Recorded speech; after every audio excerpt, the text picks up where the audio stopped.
Warriors, this is the Spartan Underground.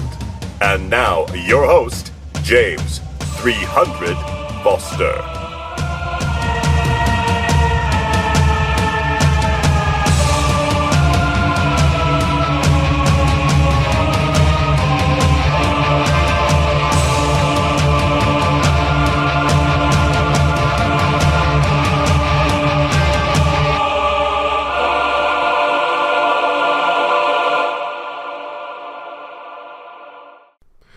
What's up, guys? First ever Q&A episode of the Spartan Underground today. Really excited to get going on this. Also the first time I'm videotaping the podcast. Have my Show Your Roll collection sparkling behind me in the background. So anyway, let's get started on this. Got a great question from Mike Y. The question is, etiquette for visiting academies in town or out of town, or having to switch academies due to a new job, schedule, moving, etc. So that's a great question, Mike. Etiquette for visiting academies around town. I always just ask that my students check with me first, and also reach out to the other academy ahead of time and make sure that they're okay with having visitors.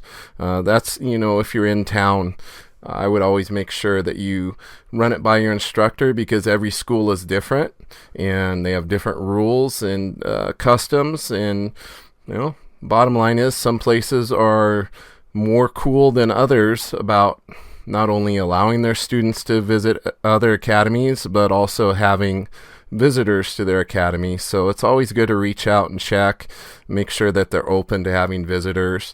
And when it comes to having to switch academies due to your job or moving, whatever it may be, the bottom line is you have to do what's right for you. So like everything, communication is the key. You need to communicate with your instructor, let them know the reason why you're having to move on. And if they're not cool and don't understand that, then you're better to move on anyway, because really you're not training under someone with the right type of attitude if they can't understand that you just no longer can make it. With that said, you have to look and see, are you being realistic about why you have to leave? If your new job is or your new location where you're living is only taking you 10 minutes further away, and you train at a wonderful academy, do you really want to give that wonderful academy up out of convenience, or would it be worth it to drive that extra 10 minutes and still train at a wonderful place? So at the end of the day, you ultimately someone in that situation needs to do what's best for them. And like I said, any instructor worth their salt, or whatever you want to use, whatever expression you want to use, they should be understanding of your situation and have your best interest in mind. All right. Next question from Tiago A. Is there a tangible benefit to bowing and old martial arts traditions? If so, what are they? Wasn't BJJ so effective because the founders weren't holding on to tradition? Should it be let go, or does it make a real difference? That's another great question. With any of these, I can only speak from my personal experience, so keep in mind that anybody that tries to convince you too much that they have all the answers or the only answer, you might want to be a little wary of that person. I can only give you my opinion based on my experience, having almost 30 years of martial arts training and over 20 years of Brazilian jiu-jitsu training. I've had a lot of experiences over the years, so I feel like I can speak to some of these things, but again, my answer isn't the only one and may not necessarily be the only correct answer. So is there a tangible benefit? I would say yes. At the end of the day, it's a jiu-jitsu academy.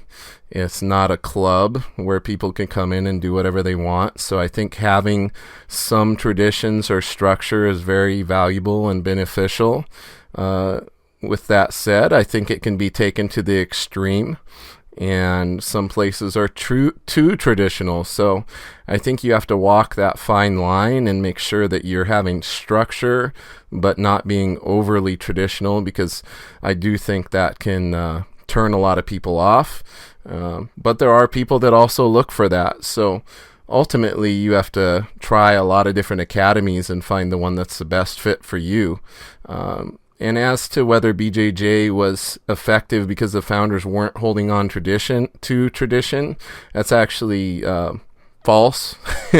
I mean, a lot of the old academies that I trained at back in the day were super traditional, coming from that background, and like way more traditional than anything that you see today, down to what color uniform you can wear, bowing on and off the mat, bowing to each other, how you dress each other, bowing to the samurai ghosts at the four corners of the mat, all sorts of crazy stuff. So I think that, and it's not for me to say it's crazy, but you see what I'm saying about, more extreme old school traditions. That's kind of how everything tended to be until people started to open up their own academies and jiu-jitsu became more widespread.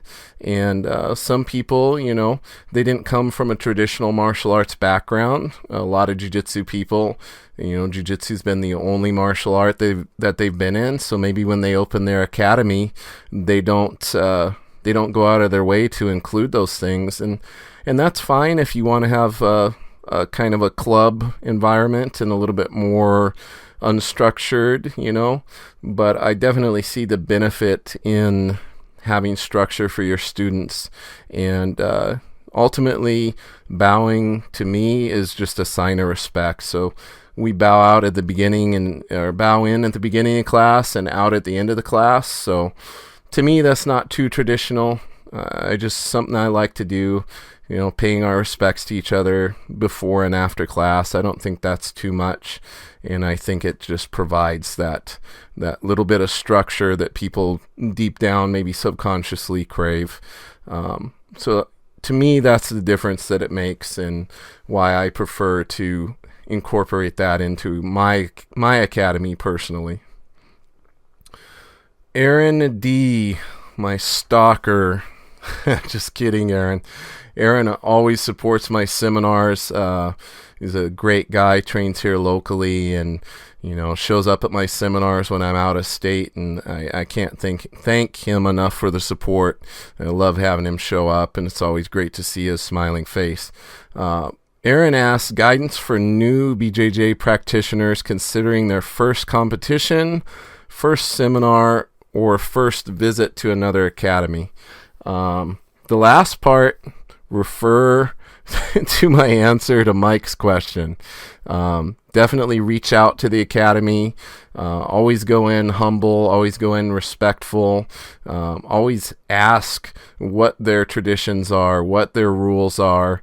And like I said, check ahead of time. Make sure they're cool with people showing up and visiting. The nice thing about jiu-jitsu is, I would say 99.9% of schools out there are very cool with having visitors from other academies.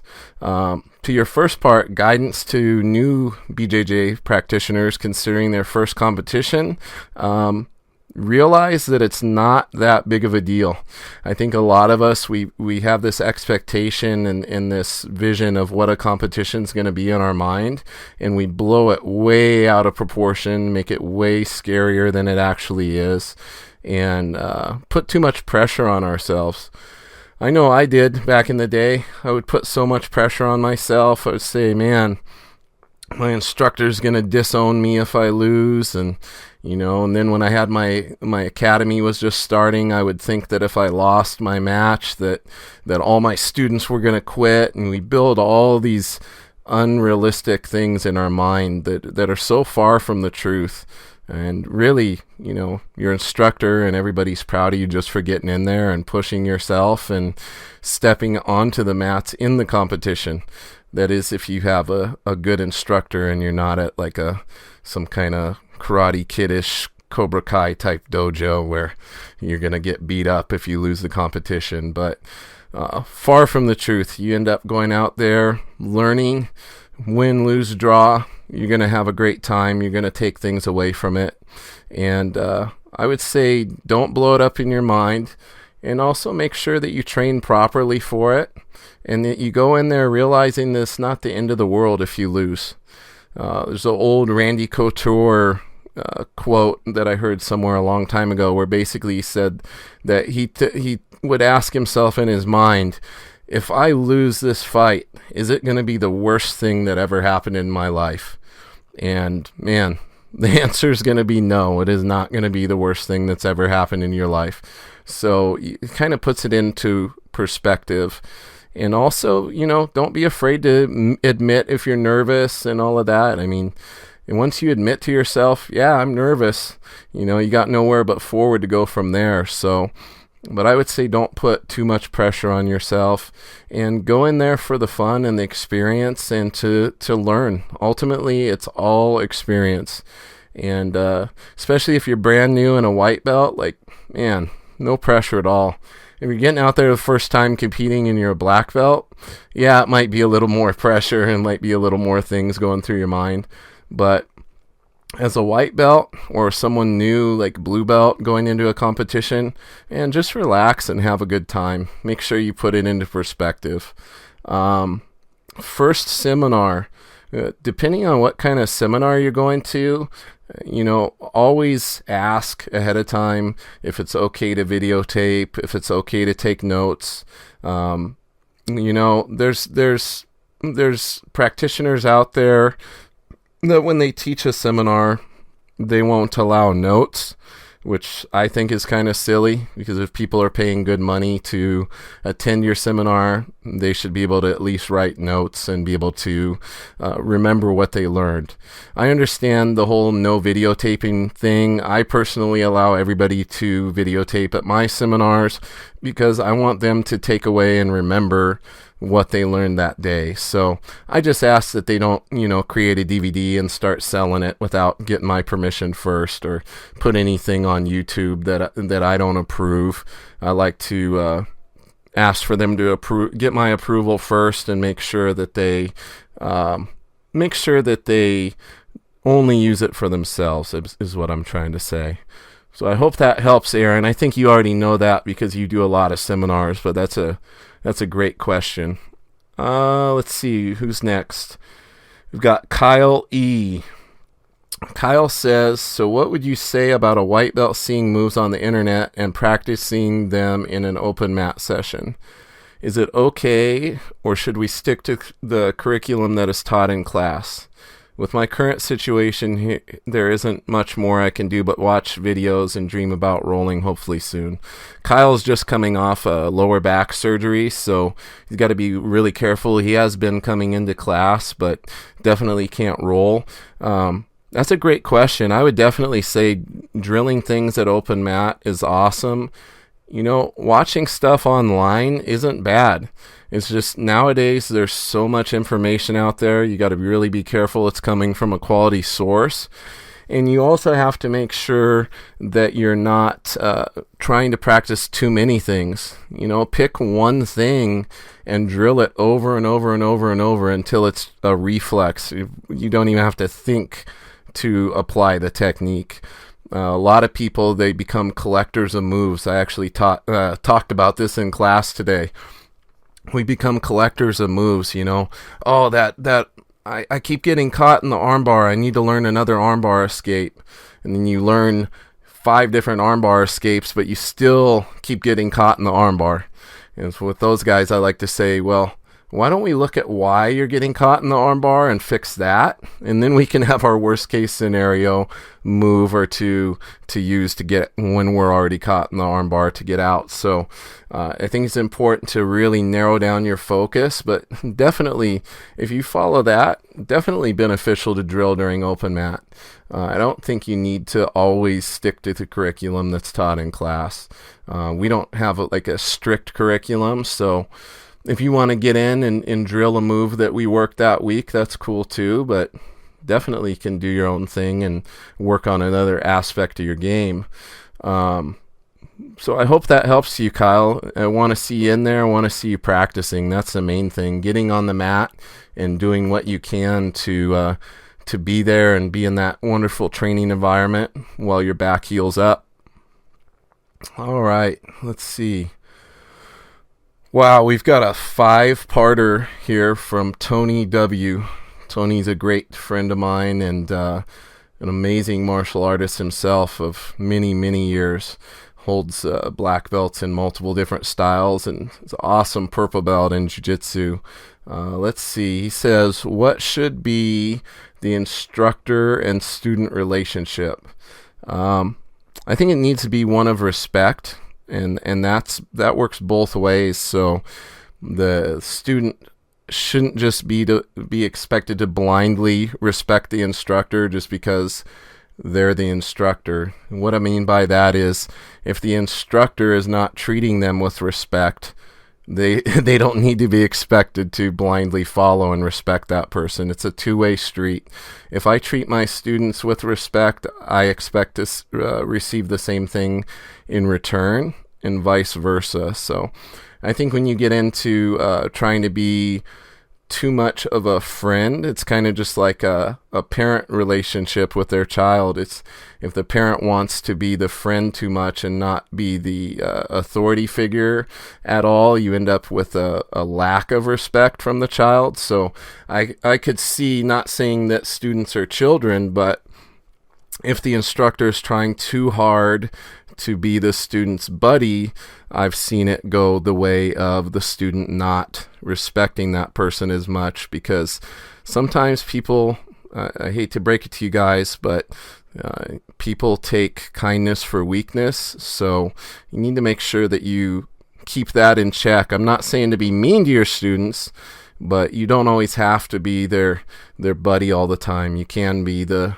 person in an instructor role, and at the end of the day, people pay good money to come in and learn, and people should be paying attention to what the instructor's showing and treating the instructor respectfully if the instructor is treating them respectfully. So that's a great question. We could go on and on with that, but that briefly scratches the surface of that there. Part 2, how should an upper belt train with a lower belt, or a young student working with an older student? I think as far as an upper belt training with a lower belt, the upper belt should be putting themselves in bad spots and allowing the lower belt to work. I am not impressed when I see, let's say, for example, a purple or a brown belt repeatedly tapping a white belt that's been training a couple of months. That does nothing for me. It doesn't impress me. I'm impressed when I see that person working with the lower belt, teaching them things.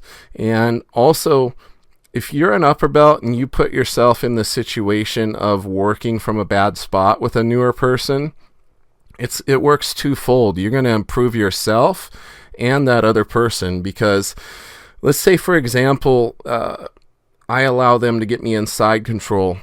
Then I'm being forced to work on my side control escapes, and they're learning how to apply better control. Let's use the example of a student. Let's say I tap somebody out, a newer student. I tap them out with the same thing, and then I have the opportunity to tap them out with the same thing again. I'm going to stop and show them how I keep catching them in that move. And the beautiful part about that is that now they've learned a counter, and the next time I try to get them in that move, it might not work because they're going to learn how to defend it. And that in turn makes me have to take a different approach. If I want to get the same technique, I may have to set it up in a different way. And then I grow from the situation as well. So very rarely does a lower belt learn anything but how to become frustrated, or if it depends on how you think about it, but maybe they become mentally tough from getting beat up all the time. But the bottom line is they're not going to learn as much as if you took the time to work with them and help them more. All right, let's see. Part 3. How should a male student train with a female student? You should treat a female student with the same respect that you treat any male student. You should also make sure that you're not overly taking it easy on them, because that doesn't benefit them as much as you might think it does. It's not realistic. On the other side of the coin, you shouldn't be muscling them around and just constantly taking it to them. You definitely need to have a balance of not muscling and trying to be as technical as possible and allowing them to work. I think it's definitely beneficial for female students to train with the male students, as in a self-defense situation, more than likely it's going to be a bigger, stronger male person attacking them, so they need to know how to deal with that type of energy. So I would say you definitely don't want to take it too easy, and you need to make sure that you find that balance of pushing them and working with them and taking the opportunity to work on being more technical. This is definitely a great situation in which you can work on your technique, and you don't have to worry about some other guy trying to rip your head off and muscle you. So you can use it as an opportunity to really refine your technique and, pretty much treat them just like any other student, in the respect of being respectful to them and helping them work and helping them grow. Next one. Should only students that compete work on the mental game? No, everybody should work on the mental game. You see my shirt here if you're watching the video, Fear is the Mind Killer. The mental aspect of training is huge, and when you're at the highest level, it's the part that separates separates the men from the boys, but separates somebody from being great to being elite. The elite level people in any professional sport will tell you that the mental aspect of the game is the part that takes them to that next level. So, no, I think people that don't compete should work on the mental aspect of the game, because it directly translates over to the mental aspect of your everyday life. So how you handle different situations, how you handle stress, how you talk to yourself. If you're talking to yourself negatively all the time, how's that going to manifest itself? What's that do to your confidence? So all of these things can be applied to everyday life, and all of the tools can be used to get great benefit off the mat as well as on the mat. To own and operate a successful academy, what are some of the key components that an owner must have in place? Man, I could talk on this one the entire time. The first thing to realize is just because you have mats in a space doesn't mean that you're going to have a successful academy. It takes a lot of work, lots and lots of work, and a lot of unseen work. So, man, showing up and teaching the class, that's the easy part.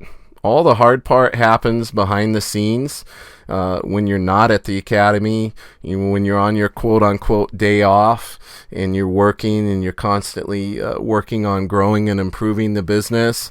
If you truly care, that's the type of mentality you have to have. So, I'm real blunt about it. I say just because you can open an academy doesn't necessarily mean you should open an academy. I think you need to have a mentor. It's incredibly important to have a mentor. I have a great mentor in Alan Moeller, who I've patterned a lot of my academy and my business aspect after. It has helped me a tremendous amount. Love you, Alan. Can't thank you enough for everything you've done. So that's incredibly important, and you have to educate yourself on how to run a business. And don't get caught up, because a lot of people, I think because they don't understand the business aspect, then when their academy starts to struggle, they resort to some kind of cheesy, cheap methods of trying to stay afloat, like charging a ridiculous amount of money for belt testing and all these different little quick fixes through little weird fees. just to make some quick cash to allow their academy to stay afloat. And I don't think everybody that does that necessarily has bad intentions. I just think they don't understand how to run a business and how to run a successful business and how much work they need to be doing to make that happen. So I think that they resort to those things just because they don't have that business knowledge. So I would say if you were going to open an academy, I would tell you have a mentor. Make sure that you are advertising ahead of time, like months ahead of time before you open. So you already have like some kind of promotional deal where you're already going to have a group of students ready to sign up when the doors open. And you don't just blindly go into it not having a student base. It's very, very important to have a student base to begin with, so that when you open the doors, you already have a base of 20, 30, 40 students right out the gate. So make sure that you're doing that. Make sure that you're not going into debt to open your school, like taking out a huge loan if you don't have to. Try to have minimal expenses. Try to pay for as much of it out of pocket as you can. And sometimes that means waiting and not opening your academy as quick as you want to, because you got to sit back and save up that money and do it the right way. So those would be a couple tips. And I would say having a structured training environment really helps. Having rules in place, basic rules and guidelines for your students, and don't underprice yourself. Man, I see it all the time when people underprice themselves and charge way too little for their instruction and the value that they're giving people. You have to charge as much as you think the value of what you do provides. So in other words, I like to use the example of having two of the same car sitting next to each other, exact same model, exact same color, they look exactly the same, and one has a big sign in the window that says it's $15,000, and the other one has a sign in the window that says it's $2,000. Immediately what pops into our mind is that there must be something wrong with the one that says $2,000. It's been in an accident. Something says there's got to be a reason why it's so much cheaper than that other car. So I think people don't realize they kind of cut their nose off to spite their face when they make their tuition too cheap. So ultimately, you have to charge what you think is fair, but you also have to charge in a manner that reflects the type of value that you're giving your students. So, man, I could ramble on all day on this one. But that was a great group of 5 questions, Tony. Thank you for sending those in, because people were being really shy and not posting as many questions as I would like to have seen. So it was great having that on there, and I really appreciate everybody that took the time to write in. And I really look forward to doing one of these Q&A episodes again in the near future. Definitely fun. Remember, guys, like, none of us have all the answers. Okay, I don't have all the answers. I made a joke today during class. I said, I was talking about technique, and I said, ultimately, compared to somebody out there, we all suck. We all suck. There's somebody better than all of us out there. Somebody that does a certain move better than us. It's just a matter of perspective. So as soon as you start thinking you know everything, as soon as you start thinking that you have all the answers, that's when you're going to really realize how little you know. So I definitely encourage you to ask lots of questions, communicate. Man, communication is key. I have people that reach out to me all the time. You would not believe how many people message me that I don't even know on Facebook who are asking me questions that pertain to issues they're having where they train. And the first thing I ask them is, well, have you talked to your instructor about that? And 99.9% say, well, no, I don't want my instructor to think I'm whining or this or that. I say, well, listen, How is your instructor supposed to know you're having an issue? Man, we can't read your minds. You have to talk to us. You need to let us know. You got to at least give us the benefit of the doubt of trying to fix the issue instead of getting to the point where maybe you're so frustrated that you quit. Like, communicate with your instructor. If you're having an issue, it needs to be brought to their attention. And if you have an instructor that doesn't do anything about it, you may want to rethink your training situation, because it all comes down from the top. The students are the greatest reflection of the instructor. So if that's being allowed to go on and it continues to go on even after you talk to your instructor, then you really have some thinking to do. So ultimately, if we're going to take a message or a lesson away, man, communication is king. We need to have that communication in place. It needs to work both ways between student and instructor, so nothing's left up for interpretation. And that's really going to be the way that you keep great relationships within the academy and within the local jiu-jitsu community and the community abroad. I'm really proud that I have a good reputation within the jiu-jitsu community here locally, and I attribute that, man, to communication.